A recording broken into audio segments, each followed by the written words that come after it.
Ok, bien, bonjour, grand trésor. Je refais parce que j'avais pris le mauvais micro. Donc j'étais en train de parler dans le vide depuis 55 minutes. Non, c'est pas vrai, depuis 5 minutes. Attends, parce que... Ok. J'espère que tu vas bien. Vraiment, sincèrement, honnêtement, amoureusement, j'espère que tu vas bien. Indépendamment de la forme que prend ton expérience aujourd'hui, indépendamment de ce qui est là, à l'agenda de ton âme, j'espère que tu trouves une posture d'accueil, un espace intérieur qui est disponible pour que la forme puisse continuer d'être ce qu'elle est dans l'instant et circuler. C'est-à-dire qu'il y a tellement de choses que j'aimerais transmettre qu'on va essayer d'être clair, mais j'en doute pas une nanoseconde.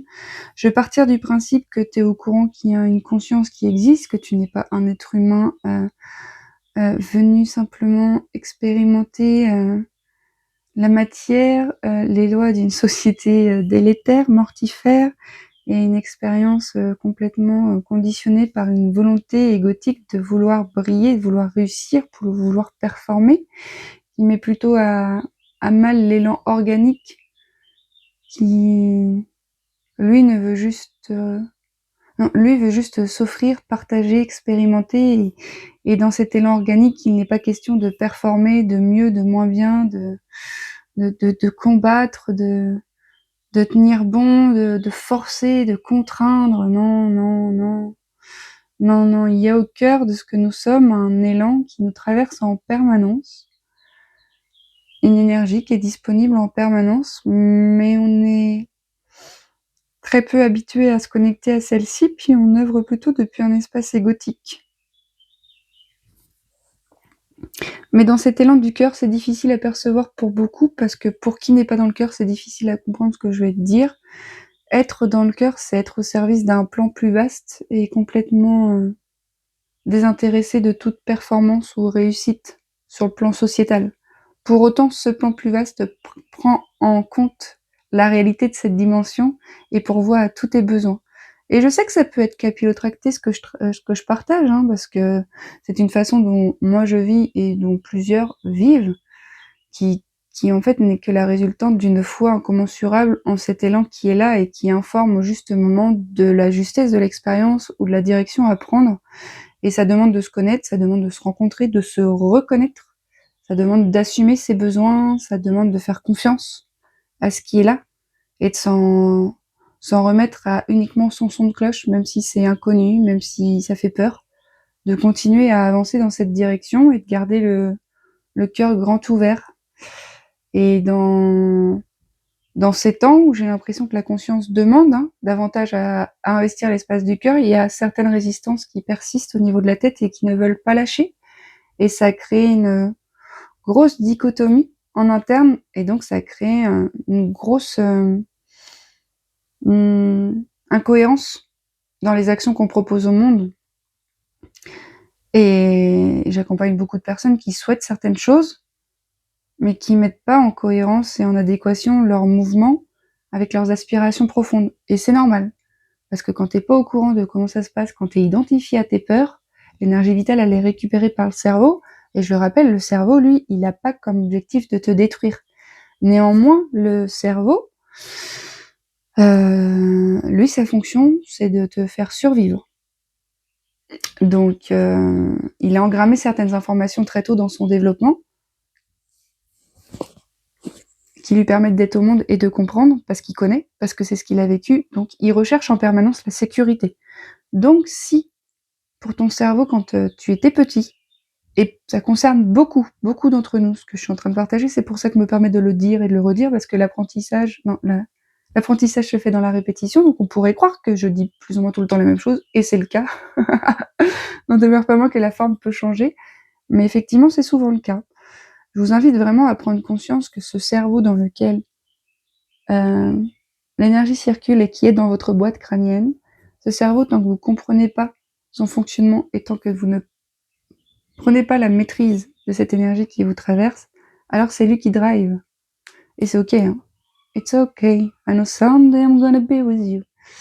C'est ok, c'est juste de prendre conscience de ce qui est là pour se dire, attends, en fait, c'est pas de ma faute. Bien évidemment que c'est pas de ta faute. Si ton cerveau, il a expérimenté un terreau dans lequel sa croissance a été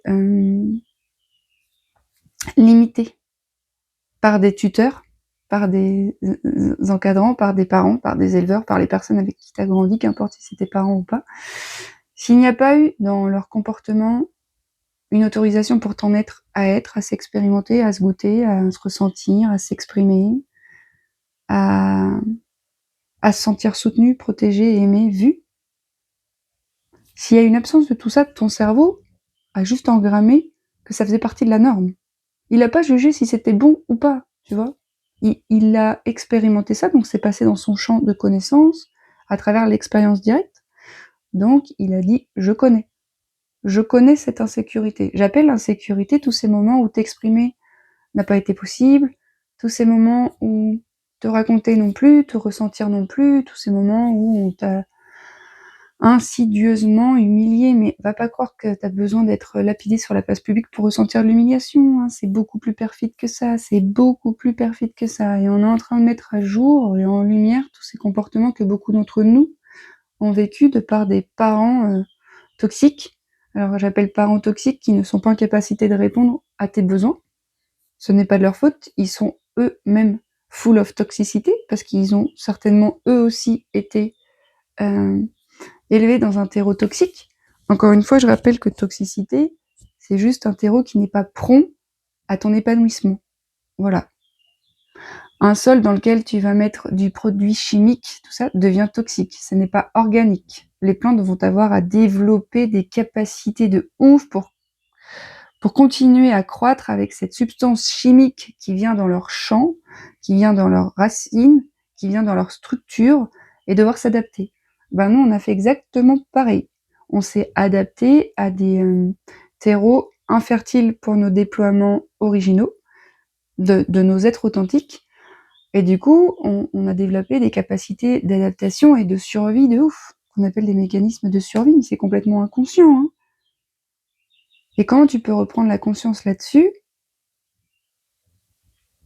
Observe ton rapport au monde. Observe, est-ce que tu te sens en sécurité ou pas? En fait, moi, je crois que j'ai déjà partagé ce secret, qui n'en est peut-être pas un, puisque je l'ai partagé et que je le refais. C'est que pour moi, la sécurité intérieure, c'est l'amour de soi. Il n'y a rien de plus sécure que de s'aimer. S'aimer, pour moi, c'est accepter ce qui est là de façon inconditionnelle. Ça veut dire ne pas chercher à être ce qui n'est pas là, ne pas refuser ce qui est là, ne pas croire que tu es mieux quand tu es ceci, ne pas croire que tu es pas aimable quand tu es cela. Non, s'aimer de façon inconditionnelle, c'est accepter pleinement toute expérience comme étant une expérience, et ça veut dire que tu es dénué d'un attachement ou de croyances qui te font croire que tu es mieux quand tu es ceci ou que tu es mieux quand tu es cela. Et ça nous ramène à nos conditionnements de l'enfance qui nous ont fait croire que c'était plus confortable pour le monde de nous supporter quand nous nous taisions, quand nous n'exprimions pas nos émotions. Tout ce genre de conditionnement qui fait qu'aujourd'hui, pour beaucoup, il y a une perdition parce que le cerveau continue de chercher le connu. Donc le connu égale, par exemple, dans tout ce que je t'ai exemplarisé là, le connu, c'est je ne parle pas, je n'exprime pas et l'autre m'écrase. Donc le cerveau cherche ce terreau dans la matière. Donc va attirer et reconnaître en la personne qui écrase, qui ne te permet pas d'être, quelque chose de sécure. Et c'est là que c'est incroyable parce que tu observes cette dichotomie en mode mais c'est pas bon pour moi. Tu peux l'observer en amont, que ça t'apporte rien. Et pour autant, ton cerveau, lui, il assure ta survie. Donc il se dit, m'en fous au fait que tu veuilles toi ou pas, mais moi, je connais ce fonctionnement et ça me sécurise. Et donc il t'amène dans cet espace qui n'est plus tant sécure pour ton être.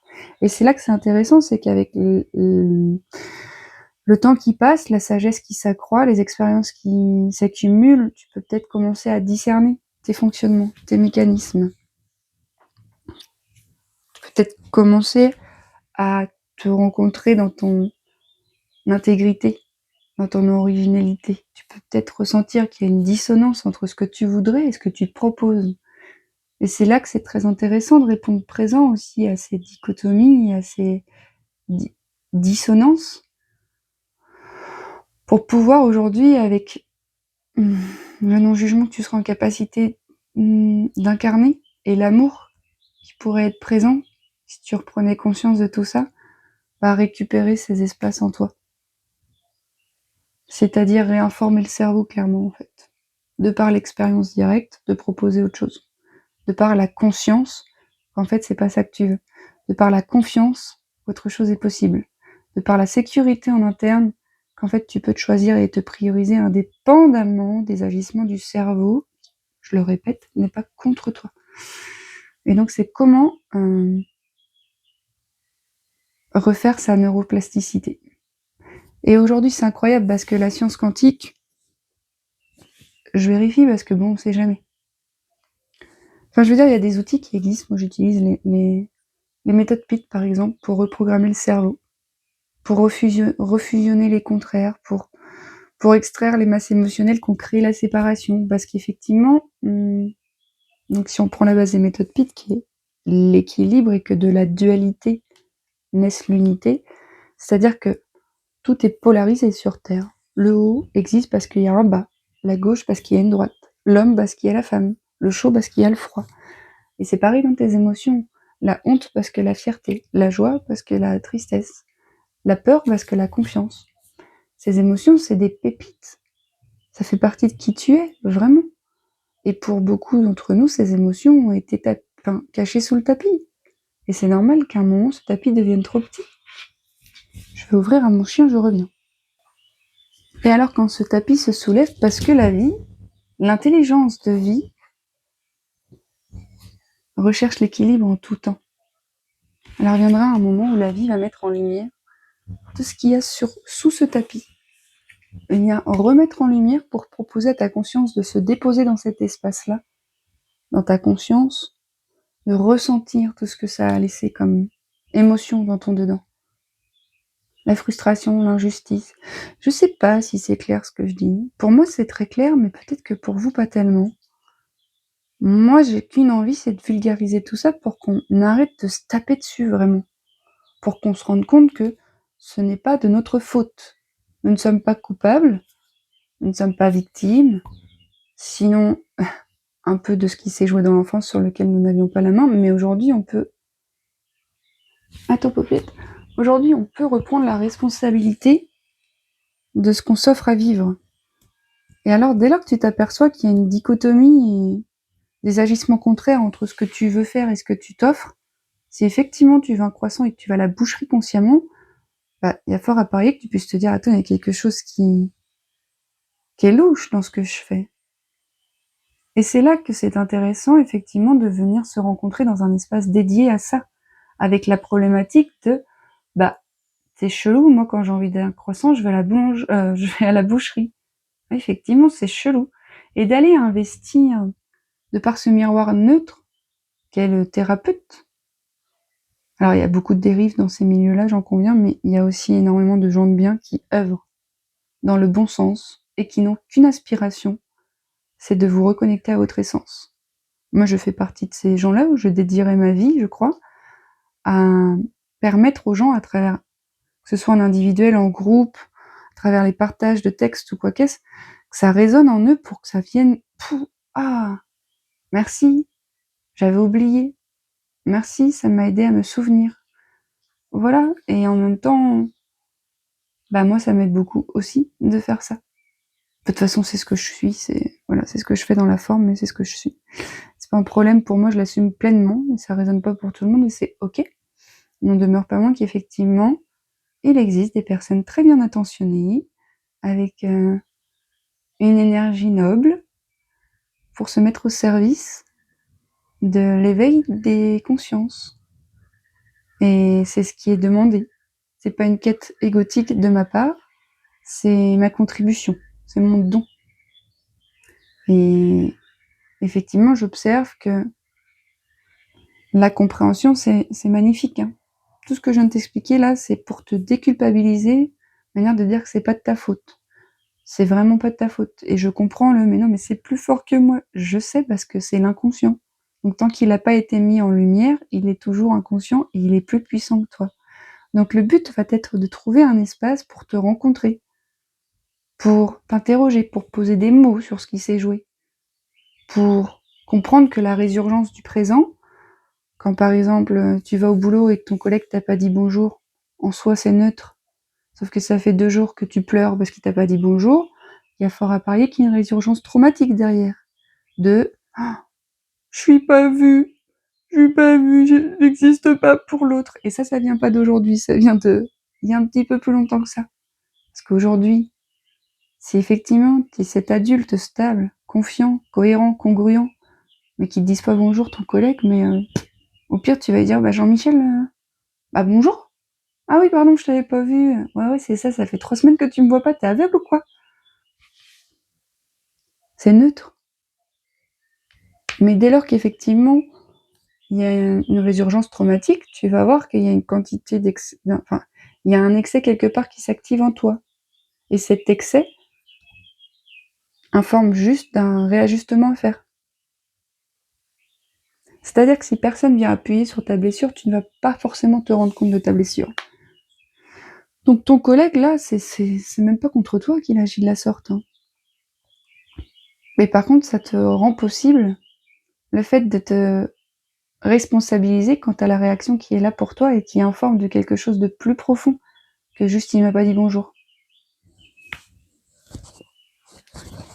Donc maintenant, une fois que tu sais ça, après qu'est-ce que t'en fais en fait? Qu'est-ce que t'en fais? Et après, il faut passer à l'action parce que c'est bien beau de le savoir et de se dire que c'est pas de ma faute. Mais après, est-ce que tu te positionnes en mode non, mais c'est pas de ma faute, moi j'ai vécu ça, du coup c'est comme ça, puis ça le sera toujours. En mode je suis victime des agissements d'il y a 40 ans. Bah non, en fait. T'as été victime à 40 ans, aujourd'hui tu peux être responsable et récupérer la partie de toi qui a été blessée et qui se considère comme victime. Cette partie de toi qui dit non, mais c'est pas ma faute, elle a beaucoup de choses à raconter. Elle a beaucoup de tristesse à laisser partir, elle a beaucoup de colère à mettre en lumière. Elle a beaucoup de vie à ramener dans des espaces qui sont actuellement morts. Mais la mort fait partie de la vie et la vie fait partie de la mort, hein. C'est pas un problème. C'est juste une question d'équilibre. J'étais pas du tout partie là-dessus sur la première vidéo que je me suis aperçue que j'avais pas le son. J'étais pas du tout partie là-dessus. J'étais partie sur les cycles. Et là, de toute façon, je ne sais pas sur quoi je me suis embarquée. Mais Jung en parlait très bien. Tant que vous n'accepterez pas de poser la conscience sur l'inconscience qui se raconte, vous resterez passager de l'existence et vous pensez qu'il y a une instance plus grande, vous penserez qu'il y a une instance plus grande qui régit votre vie. Je paraphrase parce que je crois pas que ce soit ça que je l'ai dit, mais n'en demeure pas moins qu'il y a du vrai dans ce que je dis. C'est-à-dire que tant que tu ne prends pas la responsabilité de mais en fait personne d'autre que moi aujourd'hui peut m'offrir un espace, une action pour être soutenu dans mon déploiement. Et je te souhaite de tout cœur de prendre conscience qu'il y a des espaces prévus pour ça. Pas sociétalement parlant, même si c'est dans la société, mais énergétiquement parlant. Il y a des personnes, des énergies qui sont venues s'incarner dans la forme pour soutenir cette évolution, pour soutenir cette croissance de la conscience, pour soutenir tout ça. Et tu n'as pas à vivre tout ça tout seul. Vraiment. Donc, je te souhaite de tout cœur de trouver ces espaces et j'espère de tout cœur que tu te saisis que le cerveau a ses habitudes et que de comprendre ses habitudes n'est pas suffisant pour les changer. Il y a un réel dégagement émotionnel à faire dans ce qui a créé la séparation, dans ce qui a créé ton morcellement, dans ce qui a créé le fait qu'on t'ait dit fais pas ci, fais pas ça, fais pas ci. Ne sois pas toi, clairement. Clairement, c'est un peu ça qu'on a dit, mais ça a pris plein de formes, hein, ça a pris plein de formes.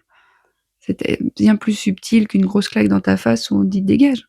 C'est bien plus permissieux quand on ne te dit rien, c'est bien plus permissieux quand on te fait comprendre que ta sœur allait mieux, que ton frère, j'en sais rien, il y a tellement de façons qui ont été vécues Pour beaucoup d'entre nous dans nos enfances, qui aujourd'hui, bah ouais, t'as toute la compréhension du monde, mais ça ne change rien.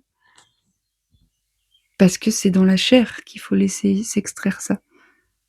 Et je te reparle des méthodes PIT, parce que pour moi, les méthodes PIT prennent en considération ce support énergétique qu'est le corps de chair et permettent des réconciliations incroyables.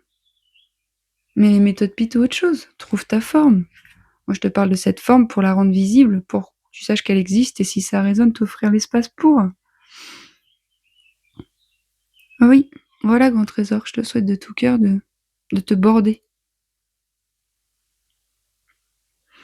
Il y a en ce moment sur Terre, depuis des années et peut-être encore des années, une invitation au changement. De toute façon, ça peut plus fonctionner comme ça, c'est complètement délétère, mortifère, source de séparation, de friction, de comparaison, de poison, quoi. On pourrit les sols, la bouffe est pourrie, les rapports humains. Il y a beaucoup de choses à réinventer. Et ça se fait tranquillement. Mais pour réinventer et être acteur de ce changement collectif, il faut se réinventer en individuel. Il faut prendre, c'est pas antinomique, les deux fonctionnent, hein. Et les deux sont nécessaires. Les deux sont nécessaires. C'est les mêmes faces. Non, c'est les faces, les deux faces d'une même pièce. Donc je te souhaite de trouver l'équilibre. Je te souhaite de te rendre disponible à ce qui est proposé. Je te souhaite de suivre les élans de ton cœur. Je te souhaite de suivre les résonances. Ces espèces d'informations qui vibrent, qui affirment pour toi qu'il y a quelque chose d'intéressant, une justesse. Pour te récupérer, pour croître. Et que la forme n'importe peu. Ok ? Voilà, grand trésor. Plein d'amour, plein de courage. Courage est étymologiquement parlant, c'est la force du cœur. Donc de moi à vous, du courage.